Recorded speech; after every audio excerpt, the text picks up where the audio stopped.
పూరి విగ్రహం లోపల ఉన్న బ్రహ్మ పదార్థం రహస్యం ఏమిటి? కొంతమంది బ్రహ్మ పదార్థాన్ని కృష్ణుడి గుండె అంటారు, మరికొందరు శాలిగ్రామం అంటారు. వీళ్ళలో ఎవరి మాట నిజం? అసలు ఈ బ్రహ్మ పదార్థం ఎక్కడ ఉంటుంది? ప్రతి 12 నుండి 18 ఏళ్లకు ఒకసారి అవకలేవర ఉత్సవం పూరిలో జరుగుతుంది. ఆ రోజు అర్ధరాత్రి పూరిలో కరెంటు ఉండదు. గర్భాలయంలో దీపాలు అర్పిస్తారు.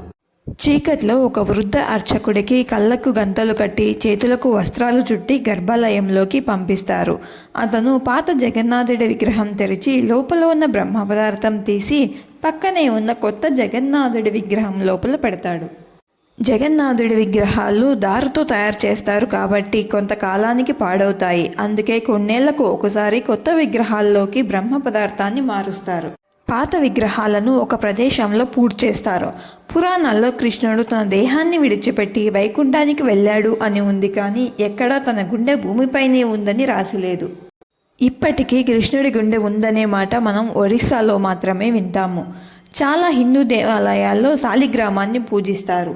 శాలిగ్రామం అంటే ఒక గుండ్రపు రాయి లోపల దేవుడి స్వయంభు అవతారం ఉంటుంది. నరసింహస్వామి శాలిగ్రామం జగన్నాథుడి విగ్రహంలో ఉందని ఆధ్యాత్మిక గురువు నందూరి శ్రీనివాస్ గారు చేసిన రీసెర్చ్లో కనిపెట్టారు. లోపల కృష్ణుడి గుండె లేదు, శాలిగ్రామం ఉందని ఆధారాలతో సహా ఆయన తన యూట్యూబ్ ఛానల్లో తెలిపారు. ఈ వీడియో కనుక మీకు నచ్చినట్టయితే లైక్ చేయడం మర్చిపోకండి. ఇలాంటి మరికొన్ని వీడియోస్ కోసం మా ఛానల్ని సబ్స్క్రైబ్ చేసుకోండి.